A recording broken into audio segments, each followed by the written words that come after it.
ये कहानी किसी साधारण ऋषि की नहीं है। ये कहानी उस गुरु की है जिसकी विद्या से देवता डरते थे, जिसके मंत्रों से मृत्यु भी पीछे हट जाती थी और जिसे स्वयं महादेव ने वो ज्ञान दिया जो मृत को जीवित कर सकता था। फिर भी वो गुरु देवताओं का सबसे बड़ा शत्रु क्यों बना? ये कहानी उस सवाल की है जो आज भी अधूरा है कि अगर ज्ञान सबसे बड़ा धर्म है तो ज्ञानवान को ही आखिर ठुकराया क्यों गया? ये कहानी दैत्य गुरु शुक्राचार्य की है, एक ऐसे ब्राह्मण की जिसने वेदों में जन्म लिया, तप में खुद को गलाया और ज्ञान में देवताओं से भी आगे निकल गया, लेकिन फिर भी उसे देवताओं की सभा में स्वीकार नहीं किया। इसलिए नहीं कि वह अयोग्य था, बल्कि इसलिए क्योंकि उसकी पहचान सत्ता को असहज करती थी। शुक्राचार्य एक ऐसा नाम है जो ये सवाल खड़ा करता है कि क्यों इतने ज्ञानी ऋषि ने देवताओं को छोड़ असुरों का गुरु बनना स्वीकार किया। उनकी विद्या के सामने देवताओं के गुरु देवगुरु बृहस्पति तक नतमस्तक हो जाते थे। वे ऐसे गुरु थे जिनसे स्वयं देवता भी डरते थे। सबसे बड़ा सवाल तो यह है कि क्यों उन्हें शिवजी जी का पुत्र कहा जाता है। नमस्कार दोस्तों, स्वागत है आपका मेरी YouTube channel total talent with knowledge में। तो आज मैं एक बहुत ही रोचक और रहस्यमय कथा लेके आप सभी के समक्ष उपस्थित हुई हूँ। तो आइए बिना देरी किए अपनी कथा को शुरू करते हैं। शुक्राचार्य ने देवताओं से युद्ध इसलिए नहीं किया क्योंकि वे जन्मजात अधर्मी थे, बल्कि इसलिए क्योंकि देवता स्वयं को ही धर्म मानने लगे थे। उन्होंने उन लोगों का पक्ष लिया जिन्हें युद्ध में हारने के लिए छोड़ दिया गया। यही कारण है कि शुक्राचार्य केवल पौराणिक पात्र नहीं है, वे एक विचार है। वे प्रश्न है कि क्यों धर्म हमेशा विजेता के साथ होता है? क्या सत्य वही है जो सिर्फ सत्ता कहे?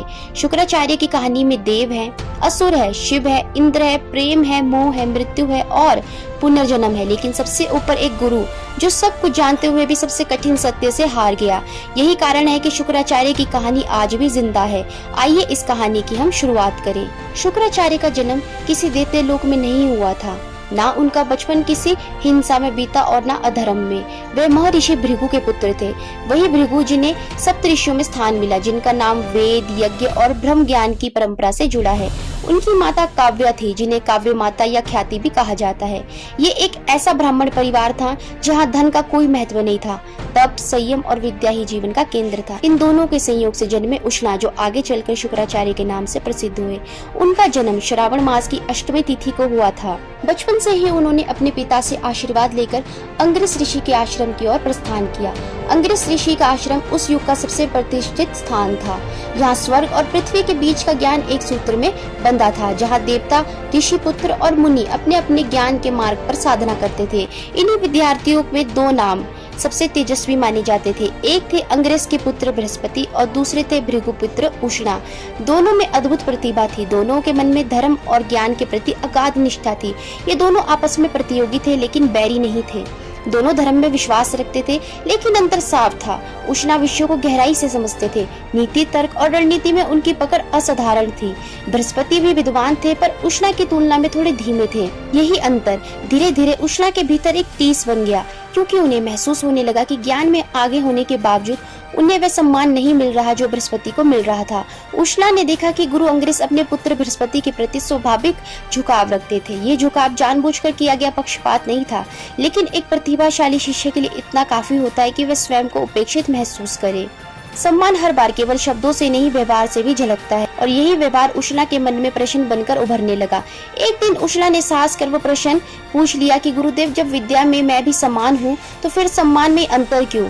गुरु अंगिरस ने शांत स्वर में उत्तर दिया, गुरु के लिए सभी शिष्य समान हैं। ये उत्तर सही था, पर पर्याप्त नहीं, क्योंकि जो शिष्य स्वयं को अनदेखा महसूस कर रहा हो उसके लिए निष्पक्षता का आश्वासन भी खाली लगने लगता है। यही पहली बार उष्णा ने यह समझ लिया कि ज्ञान अकेले सत्ता नहीं दिलाता, संबंध, वंश और स्वीकारिता का भी उतना ही निर्णायक महत्व होता है। यही विचार आगे चलकर उष्णा की पूरी दिशा बदलने वाला था। ये क्षण किसी क्रोध का विस्फोट नहीं, बल्कि भीतर से जन्मी निराशा का परिणाम था। इसी मन स्थिति में उष्णा ने अंगिरस ऋषि का आश्रम छोड़ दिया और गौतम ऋषि के आश्रम में जाकर शिक्षा ग्रहण की।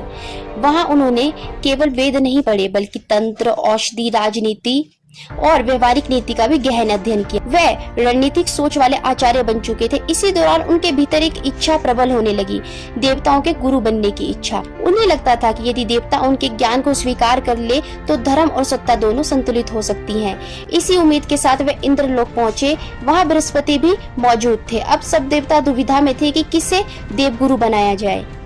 ये बात तो सभी जानते थे कि शुक्राचार्य हर मायने में बृहस्पति देव से कहीं आगे है, परंतु इंद्र की बृहस्पति देव के साथ गहरी मित्रता होने के कारण बृहस्पति देव को देवताओं को गुरु चुना गया। इतना ही नहीं, शुक्राचार्य जिस सम्मान की इच्छा को लेकर इंद्र लोग पहुंचे थे उसे भी तोड़ते हुए इंद्र ने भरी सभा में कहा, तुम्हारी माता काव्या दैत्य कुल से है और हम किसी असुर को अपना गुरु नहीं बना सकते। ये बात शुक्राचार्य को चुभ गई और उसी पल से वह ऋषि जो देवताओं के गुरु बनना चाहते थे बन गए देवताओं के सबसे बड़े दुश्मन।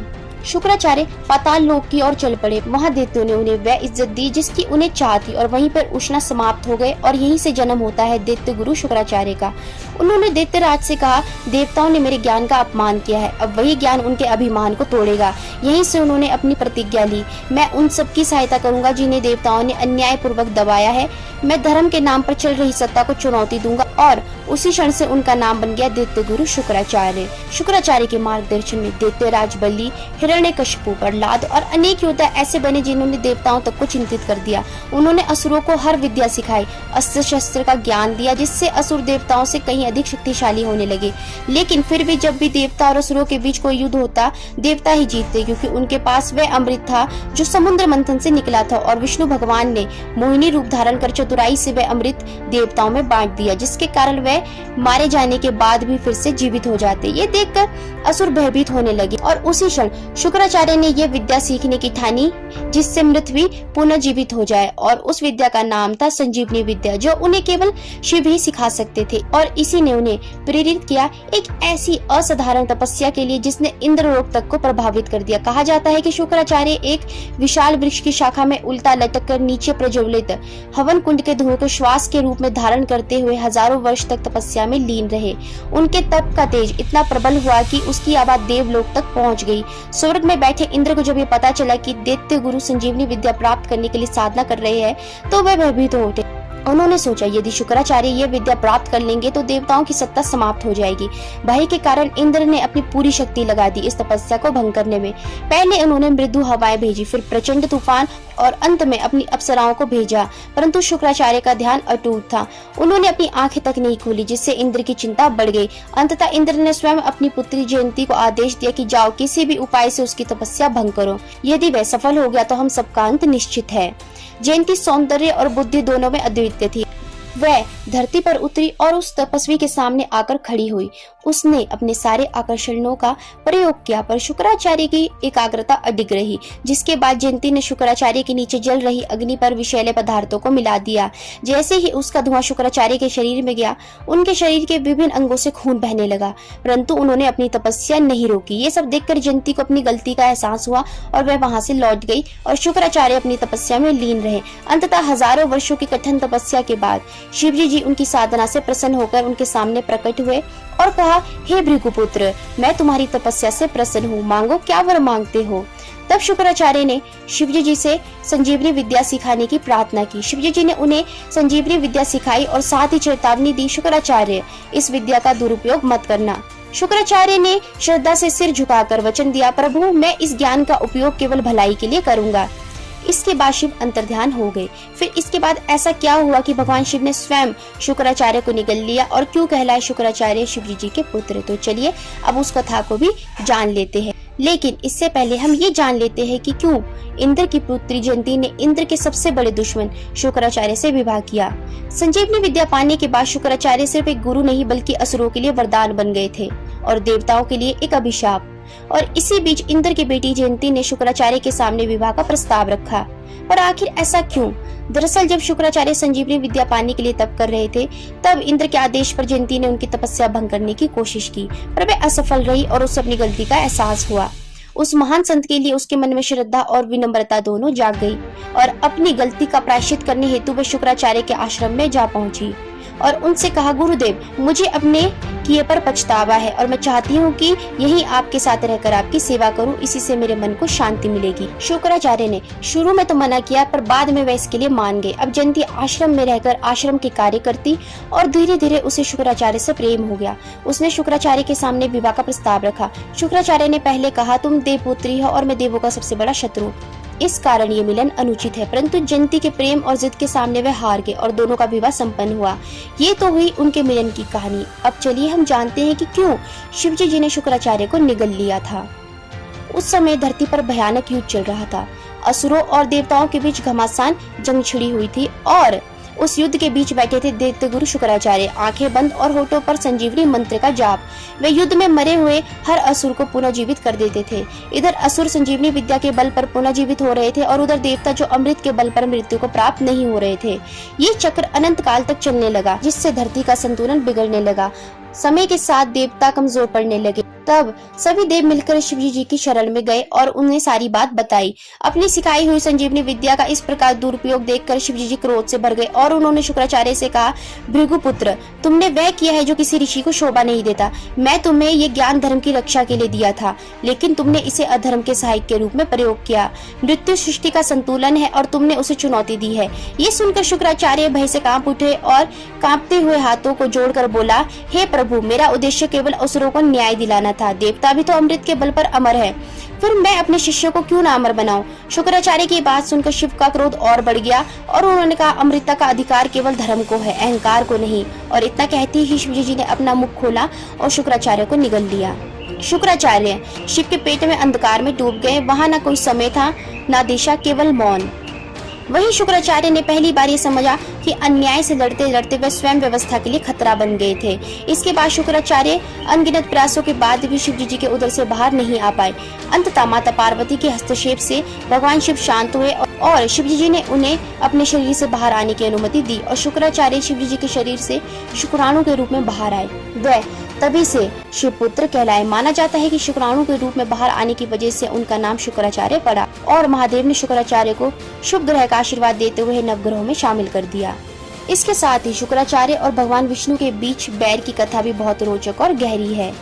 जब संजीवनी मंत्र प्राप्त करने के लिए शुक्राचार्य भगवान शिव की कठोर तपस्या में लीन हो गए ताकि दैत्यों को देवताओं पर विजय मिल सके, उनकी अनुपस्थिति में देवताओं के प्रहारों से बचने के लिए सभी दैत्य शुक्राचार्य की माता के आश्रम में छिप गए। शुक्राचार्य की माता ने दैत्यों को शरण दी और अपनी शक्तियों से वहां आने वाले सभी देवताओं को मूर्छित कर दिया। अंत में धर्म की रक्षा के लिए भगवान विष्णु को विवश होकर सुदर्शन चक्र से माता का सिर काटना पड़ा। जब शुक्राचार्य की तपस्या पूरी हुई तो उन्हें ज्ञात हुआ कि भगवान श्री हरि विष्णु ने उनकी माता का वध कर दिया है। इससे वे अत्यंत क्रोधित हो गए और उनके मन में विष्णु जी के प्रति नफरत पैदा हो गई। उन्होंने भगवान विष्णु से अपनी माता की मृत्यु का बदला लेने की ठानी। इसके बाद भगवान शिव से प्राप्त संजीवनी विद्या के बल पर शुक्राचार्य ने मरे हुए दैत्यों को पुनर्जीवित किया और देवताओं के खिलाफ युद्ध का नेतृत्व किया। उधर जब महर्षि भृगु को इस बात का पता चला कि भगवान विष्णु ने उनकी पत्नी का वध कर दिया है तो उन्होंने भगवान विष्णु को श्राप दे दिया कि उन्होंने एक स्त्री का वध किया है, इसलिए उनको बार बार पृथ्वी पर एक माँ के गर्भ से जन्म लेना होगा और गर्भ में रहकर कष्ट भोगना पड़ेगा। आइए अब हम जानेंगे कि कैसे एक महान ऋषि जिन्हें संजीवनी विद्या का ज्ञान था वे अपनी ही जान क्यों नहीं बचा पाए और क्यों हार गए अपनी संतान की जिद के सामने। साथ ही शुक्राचार्य की पुत्री देवयानी के प्रेम और विवाह की ये कहानी भी बहुत रोचक है। वे दैत्य गुरु शुक्राचार्य की अत्यंत प्रिय पुत्री थी। तो चलिए अब इस कथा को जानते हैं। दैत्य गुरु शुक्राचार्य की संजीवनी विद्या से सभी देव डरे हुए थे और इसी कारण वे चाहते थे कि उनके पास भी संजीवनी विद्या का ज्ञान हो, जिसके कारण देवगुरु बृहस्पति ने अपने पुत्र कच्छ को ये आदेश दिया कि वह शुक्राचार्य के आश्रम में जाकर उनसे शिक्षा प्राप्त करे और संजीवनी विद्या का ज्ञान ले। अपने पिता के आदेश का पालन करते हुए कच्छ शुक्राचार्य के आश्रम पहुंचे और उनका शिष्य बनने की इच्छा व्यक्त की। शुक्राचार्य ने बिना किसी सवाल के उन्हें अपना शिष्य बनाना स्वीकार किया और शिक्षा देना शुरू किया। उसी समय शुक्राचार्य की पुत्री भी आश्रम में रहती थी और वह धीरे धीरे कच्छ के तेजस्वी रूप पर मोहित होने लगी और उनसे प्रेम करने लगी। इस बात से दैत्य बहुत नाराज थे। उन्हें ये बात पसंद नहीं थी कि देवताओं का पुत्र हमारे गुरु से शिक्षा ले। उन्हें डर था कि यदि उसे संजीवनी विद्या का ज्ञान मिल गया तो वह असुरों पर भारी पड़ सकता है। इसी कारण असुरों ने मौका पाकर कच्छ को मार डाला। जैसे ही ये बात शुक्राचार्य की पुत्री देवयानी को पता चली वह विलाप करने लगी। तब शुक्राचार्य ने संजीवनी मंत्र का उच्चारण कर कच्छ को फिर से जीवित कर दिया। लेकिन इस बात से नाराज असुरों ने कच्छ को फिर से मारने की कोशिश की और उन्होंने ऐसा कई बार किया और हर बार शुक्राचार्य उसे पुनः जीवित कर देते। अंततः असुरों ने कच्छ को मारकर उसके शरीर को जला दिया और उसकी राख को शुक्राचार्य के पेय में मिलाकर उन्हें पिला दिया। इसके बाद देवयानी फिर से विलाप करने लगी। अब शुक्राचार्य धर्म संकट में थे। यदि वे पुत्री की बात मानकर कच्छ को जीवित करते तो उन्हें स्वयं मृत्यु को स्वीकार करना होता। अंततः एक संतान के मोह के सामने दुनिया का सबसे बड़ा गुरु हार गया और उन्होंने कच्छ को जीवन दान दिया और स्वयं मृत्यु को प्राप्त हुए। उन्होंने अपने उदर में ही कच्छ को संजीवनी विद्या का ज्ञान दे दिया।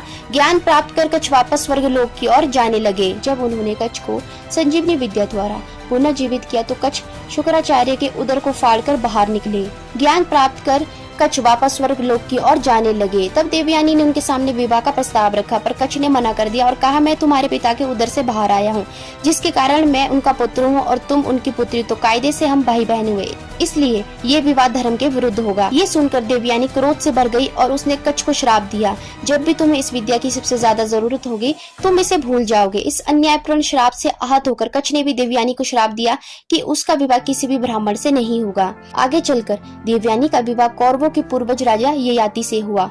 कौरव वंश पुरु वंश की एक शाखा थी, जिसने हस्तिनापुर को राजधानी बनाकर अपना प्रभाव पूरे भारत में फैलाया। इस प्रकार एक महान गुरु की कथा का अंत होता है, पर क्या ये सच में अंत था? क्योंकि शुक्राचार्य की कथाएं तो इसके आगे भी मिलती है।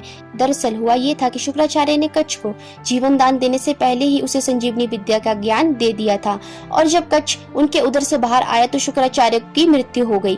परंतु कच्छ ने अपने गुरु के प्रति अपना दायित्व निभाते हुए सबसे पहला कार्य ये किया कि अपने गुरु शुक्राचार्य को ही संजीवनी विद्या के ज्ञान से पुनर्जीवित किया, और इसके बाद शुक्राचार्य ने अनंत काल तक कई महान असुरों को शिक्षा प्रदान की। तो ये थी महान गुरु की कहानी, जो दैत्य गुरु होने के बावजूद आज भी देव गुरु से अधिक पूजे जाते हैं। आइए अब हम शुक्राचार्य की पुत्री देवयानी के प्रेम और विवाह की कहानी भी जानते हैं, जिसने आगे चलकर दो महान वंश पुरु, जिन्हें बाद में कुरु वंश के नाम से जाना गया, और यादव वंश की स्थापना की। नहुष चंद्रवंश के एक पराक्रमी राजा थे और उनका विवाह शिव पार्वती की पुत्री अशोक सुंदरी से हुआ था, जिनसे उनके 6 पुत्र थे, यति, ययाति, शरियाति, आयाति, व्यति तथा कृति। याति परम ज्ञानी थे तथा राज्य लक्ष्मी आदि से विरक्त रहते थे, इसलिए राजा नहुष ने अपने द्वितीय पुत्र ययाति का राज्याभिषेक कर दिया। उल्लेखनीय है कि ययाति नाम के एक राजा इक्ष्वाकु वंश में भी हुए और उनके पिता का नाम भी नहुष था। एक बार की बात है कि दैत्यराज विश्वपर्वा की पुत्री शर्मिष्ठा और गुरु शुक्राचार्य की पुत्री देवयानी अपनी सखियों के साथ अपने उद्यान में घूम रही थी। शर्मिष्ठा अति सुंदर राजपुत्री थी, तो देवयानी असुरों के महागुरु शुक्राचार्य की पुत्री थी, वह भी बेहद सुंदर थी। दोनों एक दूसरे से सुंदरता के मामले में कम नहीं थी। वे सब की सब उस उद्यान के जलाशय में अपने वस्त्र उतारकर स्नान करने लगी। उसी समय भगवान शंकर पार्वती के साथ उधर से निकले। भगवान शंकर को आते देख वे सभी कन्याएं लज्जावश जलाशय से बाहर निकलकर दौड़कर अपने अपने वस्त्र पहनने लगी। शीघ्रता में शर्मिष्ठा ने भूलवश देवयानी के वस्त्र पहन लिए। इस पर देवयानी अति क्रोधित होकर शर्मिष्ठा से बोली, रे शर्मिष्ठा, एक असुर पुत्री होकर तूने ब्राह्मण कन्या के वस्त्र धारण करने का साहस कैसे किया? तूने मेरे वस्त्र धारण करके मेरा अपमान किया है। देवयानी के अपशब्दों को सुनकर शर्मिष्ठा अपने अपमान से तिलमिला गई और देवयानी के वस्त्र छीनकर उसे कुएं में धकेल दिया। देवयानी को कुएं में धकेलकर शर्मिष्ठा के चले जाने के पश्चात राजा ययाति आखेट करते हुए वहां आ पहुंचे और अपनी प्यास बुझाने के लिए वे कुएं के निकट गए। तभी उन्होंने उस कुएं में वस्त्रहीन देवयानी को देखा। जल्दी से उन्होंने देवयानी की देह को ढकने के लिए अपने वस्त्र दिए और उसको कुएं से बाहर निकाला। इस पर देवयानी ने प्रेम पूर्वक राजा ययाति से कहा, हे आर्य, आपने मेरा हाथ पकड़ा है, अतः मैं आपको अपने पति के रूप में स्वीकार करती हूँ। हे क्षत्रिय श्रेष्ठ, यद्यपि मैं ब्राह्मण पुत्री, किंतु बृहस्पति के पुत्र कच्छ के श्राप के कारण मेरा विवाह ब्राह्मण कुमार के साथ नहीं हो सकता, इसलिए आप मुझे अपने प्रारब्ध का भोग समझकर स्वीकार कीजिए। ययाति ने प्रसन्न होकर देवयानी के इस प्रस्ताव को स्वीकार कर लिया। देवयानी वहां से अपने पिता शुक्राचार्य के पास आई तथा उन्हें समस्त वृतांत कहा। शर्मिष्ठा के किए हुए कर्म पर शुक्राचार्य को अत्यंत क्रोध आया और वह दैत्यों से विमुख हो गए। इस पर दैत्यराज विश्वपर्वा अपने गुरुदेव के पास आकर अनेक प्रकार से मान मनोबल करने लगे। बड़ी मुश्किल से शुक्राचार्य का क्रोध शांत हुआ और वह बोले, हे दैत्यराज, मैं आपसे किसी प्रकार से रुष्ट नहीं हूँ, किंतु मेरी पुत्र देवयानी अत्यंत रुष्ट है। यदि तुम उससे प्रसन्न कर सको तो मैं पुनः तुम्हारा साथ देने लगूंगा। विश्वपर्वा ने देवयानी को प्रसन्न करने के लिए उससे कहा, हे पुत्री, तुम जो कुछ भी मांगोगी मैं तुम्हें प्रदान करूंगा। देवयानी बोली, हे दैत्यराज, मुझे आपकी पुत्री शर्मिष्ठा दासी के रूप में चाहिए। अपने परिवार पर आए संकट को टालने के लिए शर्मिष्ठा ने देवयानी की दासी बनना स्वीकार कर लिया। शुक्राचार्य ने अपनी पुत्री देवयानी का विवाह राजा ययाति के साथ कर दिया। शर्मिष्ठा भी देवयानी के साथ उसकी दासी के रूप में ययाति के भवन में आ गई। देवयानी से उन्हें यदु व तुर्वसु 2 पुत्र प्राप्त हुए। देवयानी के पुत्रवती होने पर शर्मिष्ठा ने भी पुत्र की कामना से राजा ययाति से प्रणय निवेदन किया, जिसे ययाति ने स्वीकार कर लिया। राजा ययाति के शर्मिष्ठा से 3 पुत्र द्रुहुयु, अनु तथा पुरु हुए। बाद में जब देवयानी को ययाति तथा शर्मिष्ठा के संबंध के बारे में पता चला तो क्रोधित होकर अपने पिता के पास चली गई। शुक्राचार्य ने राजा ययाति को बुलवाकर कहा, रे ययाति, तू स्त्री लंपट है, इसलिए मैं तुझे श्राप देता हूँ, तुझे तत्काल वृद्धावस्था प्राप्त हो। उनके श्राप से भयभीत हो राजा ययाति गिड़गिड़ाते हुए बोले, हे दैत्य गुरु, आपकी पुत्री के साथ संसारिक जीवन भोग करते हुए अभी मेरी तृप्ति नहीं हुई है। इस श्राप के कारण तो आपकी पुत्री का भी अहित है। तब कुछ विचार करके शुक्राचार्य जी ने कहा, अच्छा, यदि कोई तुझे प्रसन्नता पूर्वक अपनी यौवन अवस्था दे तो तुम उसके साथ अपनी वृद्धावस्था को बदल सकते हो। इसके पश्चात राजा ययाति ने अपने ज्येष्ठ पुत्र से कहा, वत्स यदु, तुम अपने नाना के द्वारा दी गई मेरी इस वृद्धावस्था को लेकर अपनी युवावस्था मुझे दे दो। इस पर यदु बोला, हे पिताजी, असमय में आई वृद्धावस्था को लेकर मैं जीवित नहीं रहना चाहता, इसलिए आपकी वृद्धावस्था को मैं नहीं ले सकता। ययाति ने अपने शेष पुत्रों से भी इसी प्रकार की मांग की, लेकिन सभी ने कन्नी काट ली। अंत में उनके सबसे छोटे बेटे पुरु इस त्याग के लिए तैयार हो गए। उन्होंने अपने पिता को अपनी जवानी दान कर दी और स्वयं बुढ़ापा और इंद्र शक्तिहीनता को स्वीकार कर लिया। महाराज ययाति पुरु के इस त्याग से अत्यंत प्रसन्न हुए। उन्होंने कहा, तुम्हारा यह बलिदान अमूल्य है, मैं इसका ऋणी रहूंगा। पुनः युवा हो जाने पर राजा ययाति ने यदु से कहा, तूने ज्येष्ठ पुत्र होकर भी अपने पिता के प्रति अपने कर्तव्य को पूर्ण नहीं किया। अंततः मैं तुझे राज्य अधिकार से वंचित करके अपने राज्य पुरु को देता हूँ। मैं तुझे शाप भी देता हूँ कि तेरा वंश सदैव राजवंशियों के द्वारा बहिष्कृत रहेगा। 1000 वर्षों तक सुख भोगने के बाद भी ययाति की भोग विलासना कम नहीं हुई।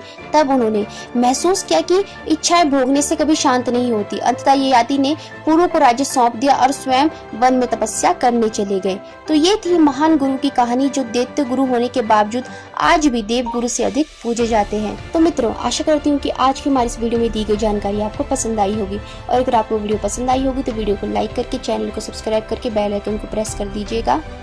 हम मिलते हैं ऐसी एक और अन्य रोचक वीडियो में, तब तक आप हमारे चैनल के साथ बने रहिए। धन्यवाद।